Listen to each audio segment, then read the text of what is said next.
Hello to all Cinemaster lovers. Hope you enjoy watching. Let's get started. The movie begins with a writer named Lemony Snicket as he sits in the dark, crafting a new story. The atmosphere is poetic. At that moment, Lemony says that he's compelled to write this story, and the reader should know before reading it that it's a tragic tale, full of misery. Happiness and joy belong to others, not to Lemony. Lemony continues, saying that the story is about a family of 5, and he'll start by talking about the girl named Violet, who was the oldest and the smartest of her siblings. At that time, Violet was only 14 years old, yet she was one of the smartest people her age in the world. She had the ability to invent many amazing things. Violet was passionate about recycling and repurposing anything broken or useless. This stemmed from her firm belief that everything has value, even if it's old and neglected. And whenever Violet tied her hair back, you'd know right away that she was about to invent something new. Violet had a younger brother named Klaus, who benefited the most from her inventions and used them all the time. Klaus was a book fanatic. He had an immense love for reading. Any book he picked up, he would finish in one sitting.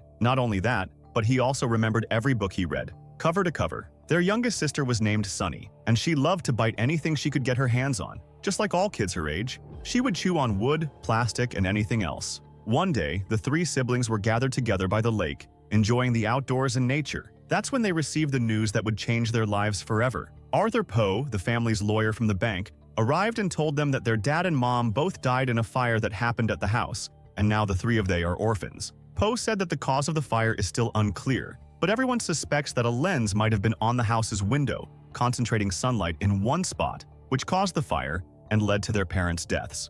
After that, he took them to the house so they could see what was left of it, in case there was anything useful. They arrived at the house and looked at it, stunned by the sight before them, unable to believe that they were now orphans without a mom or dad. Then Klaus could find a telescope in his father's office. It looked brand new, untouched by the fire, so Klaus was tempted to keep it as a memento from his father, something to remember him by. After that, Poe took them in his car. He said that he is now their guardian, and they no longer have anything of their own. All of their parents' money will stay with him until they grow up and become adults. Only then will they get the money. He is responsible for them now, and they must obey him. Poe continued that he is their guardian, but they won't be living with him. They'll be living with their uncle, the theater actor, who is their only close relative, and they must stay with him. But rest assured, their money will be safe with him. It seemed that Poe was greedy for the children's money and wanted to control them. This was the feeling Klaus and Violet had as they noticed how focused he was on the money while talking to them. They eventually arrived at their uncle Count Olaf's house, who was supposed to take care of them from then on. As they approached the house, they noticed flowers surrounding the place, and they felt happy about the beautiful place they were about to live in. But when they entered the house, they discovered it was the worst house ever. The house is like abandoned, gloomy, and miserable, and none of the children could stand it. Then they were greeted by Olaf, who looked like a madman and was immediately disliked by the kids. He had written their names on his hand because he didn't want to bother remembering them, and he treated them as he doesn't like. Afterward, Poe explained to Olaf that he would be their guardian, and the guardianship hearing was scheduled for the following Thursday. He needed to make the children like him so that they would agree to live with him. At that moment, Olaf realized he needed to take care of the kids for the next few days until Thursday, so they would choose to stay with him and agree to the guardianship. He then kicked Poe out of the house and started talking to the children, unsure of how to handle them. Olaf told them that the house isn't up to their standards, and it's not like the home they wish to live in all their life, like their old house that burned down. But they are expecting a large inheritance in the next few days, and when that comes, he'll spoil you with wealth and money. What Olaf was really referring to was the fortune the children inherited from their parents, and he had his eye on it, greedy and intending to abandon the children later without caring for them. After that, Olaf took them on a tour of the house where they would spend the rest of their lives. He showed them the room they would be sleeping in and forced them to go to bed in the middle of the day. When the children entered the room, they found it in a terrible state, completely upside down with everything broken and unsuitable for anyone to live in. They were all disgusted by the room and couldn't stand it, or even Olaf. Then, Olaf began exploiting them, making them clean the house and do all the chores, including washing, mopping, cleaning, cooking, and sweeping. He treated them as their servants. The children were exhausted from cleaning the house. The youngest, Sunny, was taken advantage of her childhood.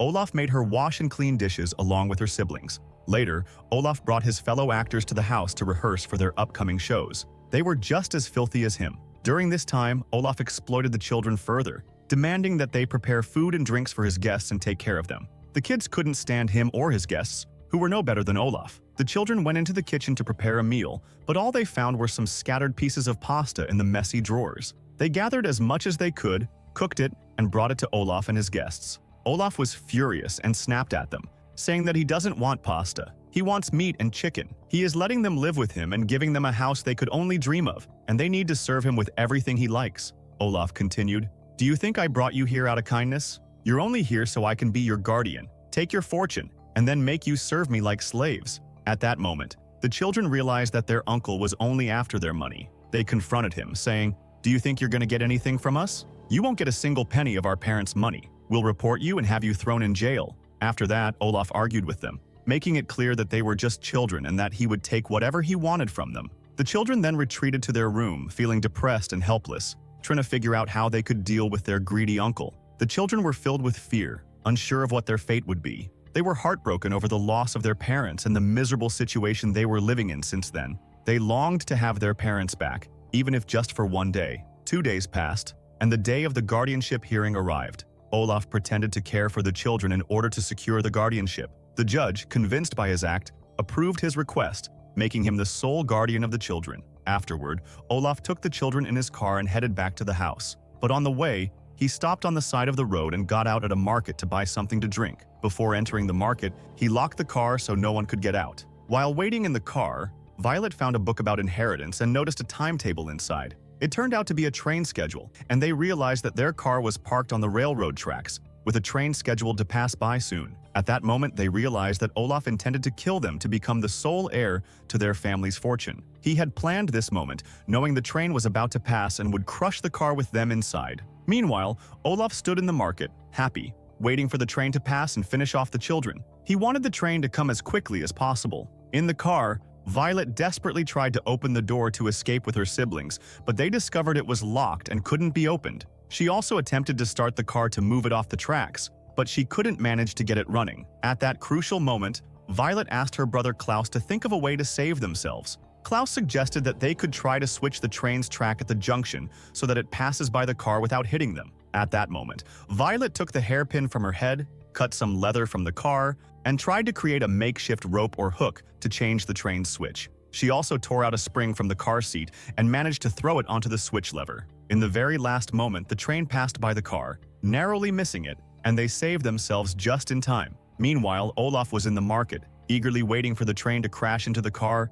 feeling pleased with himself. However, he was shocked when he realized the train had passed without hitting the car and that the children were still alive. Olaf was stunned that his plan had failed. At that moment, Poe passed by and saw the children in the car. He noticed Sunny sitting in the driver's seat and was puzzled by how Olaf was neglecting them and putting their lives in danger. Poe decided to revoke Olaf's guardianship to protect the children from further harm. He successfully removed Olaf as their guardian and personally took the children to their new guardian, where they would live safely. They got into the car, and on the way, the children hoped that their new guardian would be kind and caring, unlike their cruel uncle who wanted to harm them for their money. Upon arriving at the house, they entered the garden, which was filled with drawings of animals, reptiles, and other strange things. Then, a man named Monty came out of the house, carrying a large yellow python on his shoulder. He would be their new guardian. Monty welcomed them warmly and showed them around the house, explaining that he loved keeping reptiles and had all kinds of them. They saw a two-headed cobra, a three-eyed frog,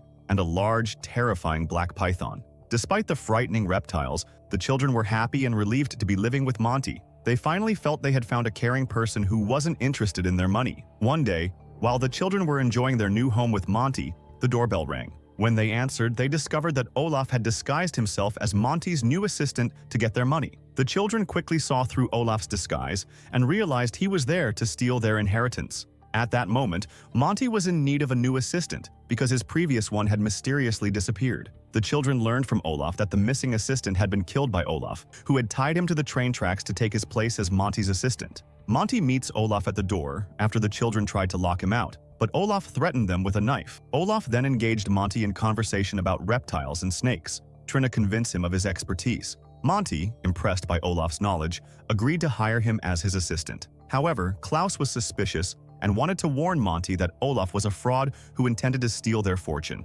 Klaus wrote a warning on the python, indicating that the assistant was a fraud. Monty saw Klaus's message and planned to dismiss Olaf. But the next morning, the children woke up to discover that Monty had been killed. The police arrived after Poe called them, and they began investigating the case. They discovered that the black snack was missing and started suspecting that it might have been involved in Monty's death. especially after finding bite marks on his body. However, Klaus and Violet informed the police that black snakes don't bite, but their claims were met with skepticism. Olaf supported the police's suspicion, asserting that the snake was indeed venomous and dangerous. At that point, Sunny discovered Olaf's lie. She was seen playing with the snake, which was wrapping around her harmlessly, proving that the snake was non-aggressive and peaceful. This convinced the police that Olaf was lying. They soon discovered that Olaf, who was supposed to be Monty's assistant, was the one who had killed Monty. When the police tried to apprehend him, they found that Olaf had escaped and disappeared quickly before they could catch him. Poe then took the children again, searching for a new guardian for them after Olaf's murderous act.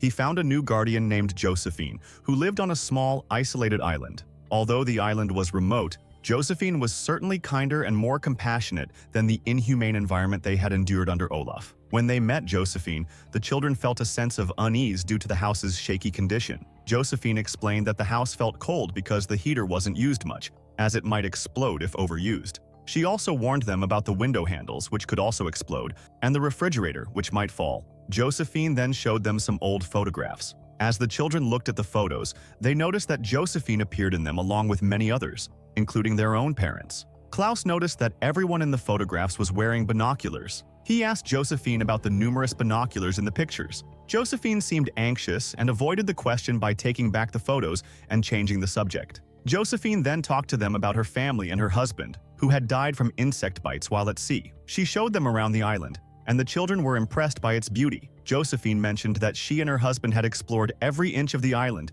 including all the caves. Josephine then discussed the insect that killed her husband, describing it as a creature with no eyes and very large teeth. She explained that insects could detect food from a distance and wouldn't release their grip until they had finished their prey. She became emotional while recalling this and cried, with the children trying to comfort her, puzzled by her reaction. Josephine, who had been avoiding leaving her house out of fear, was eventually persuaded by the children to go outside with them. As they ventured out, she was visibly scared, constantly looking around as if fearing for her life. At that moment, Olaf reappeared, disguised as a hunter with a staff. He began to interact with Josephine, who was deeply affected by his presence, seemingly desperate for any male attention since her husband's death. When Violet realizes that the man is Olaf, she tries to warn Josephine about him being a killer and a fraud. However, Josephine is impressed by Olaf's persona, especially his emphasis on speaking correctly and avoiding mistakes, which resonates with her. Josephine doesn't believe the children and invites Olaf to her home. She instructs the children to prepare food for him and then return with it.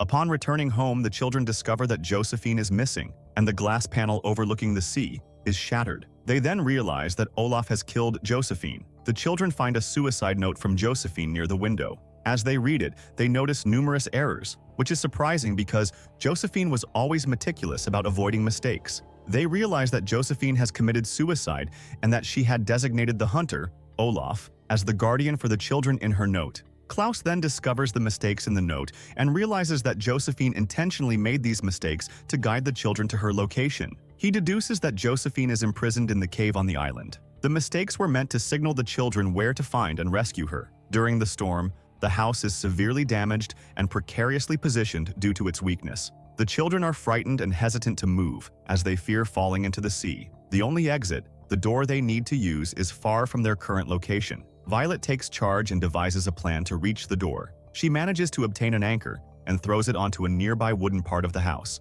The anchor causes the house to tilt towards the other side, allowing them to move closer to the door. The children manage to stabilize the house enough to reach the door and escape. As soon as they exit, the rest of the house collapses into the sea, destroying it completely. They then decide to head towards the cave in the middle of the sea to rescue Josephine, using a boat that Klaus has successfully navigated after studying books on sailing and boat making. They set off towards the cave. Upon arriving, they enter the cave and begin searching for Josephine. They eventually find her there, ask her to come back, but she is unwilling to leave. The children persuade Josephine to return with them, explaining that Olaf, who is their current guardian, threatens their lives and inheritance. Josephine agrees to come back, but on their way, they are attacked by insects that damage their boat. Just then, Olaf arrives with a larger boat to take them. Olaf takes the children aboard his boat but refuses to rescue Josephine, who is severely affected by the leeches and is sinking into the water. Shortly after, a boat carrying the police and Poe arrives on the scene. Poe is surprised to see Olaf with the children,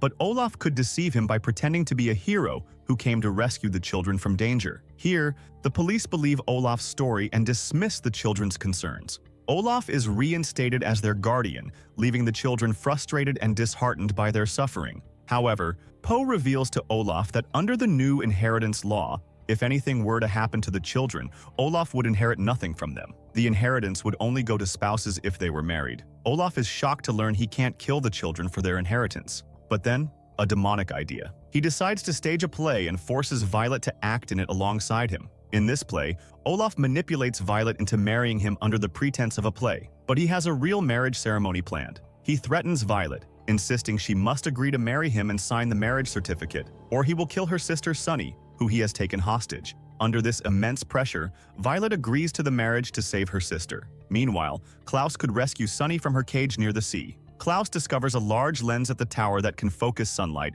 and potentially burn anything in its path. Klaus realizes that Olaf was behind the deaths of their parents, having already burned their house to claim their inheritance. Meanwhile, Violet signs the marriage documents and marries Olaf. She later tries to explain to the police and Poe that Olaf deceived her into a real marriage. However, neither Poe nor the police believe her until Olaf himself confirms the marriage, stating that Violet is now his official wife and he can inherit her when she dies. Despite this, the police can't arrest Olaf as he has followed legal procedures and committed no clear crime. Klaus then uses the sunlight lens to focus on the marriage certificate, burning it and rendering the marriage invalid. At that moment, Olaf is shocked to see all his plans fall apart. The police and Poe attack him in anger for everything he has done. The police arrest Olaf. The judge sentences him to prison, where he will face all the hardships that the children endured alone. Additionally, Olaf is sentenced to be placed in a house that is on the verge of collapsing. After Olaf is sentenced, he is placed on a boat alone with insects, destined to be consumed by them. Subsequently, he is put in a car positioned in front of an oncoming train. All of this was Klaus's idea. Despite the train running over the car, Olaf somehow could escape from prison after a period of incarceration. After Olaf is definitively dealt with, Poe takes the children in the car to a new guardian, hoping to finally find a suitable and caring person after all their struggles. They have traveled far and wide, seeking a place where they can finally settle and be safe after losing their parents. The movie ends.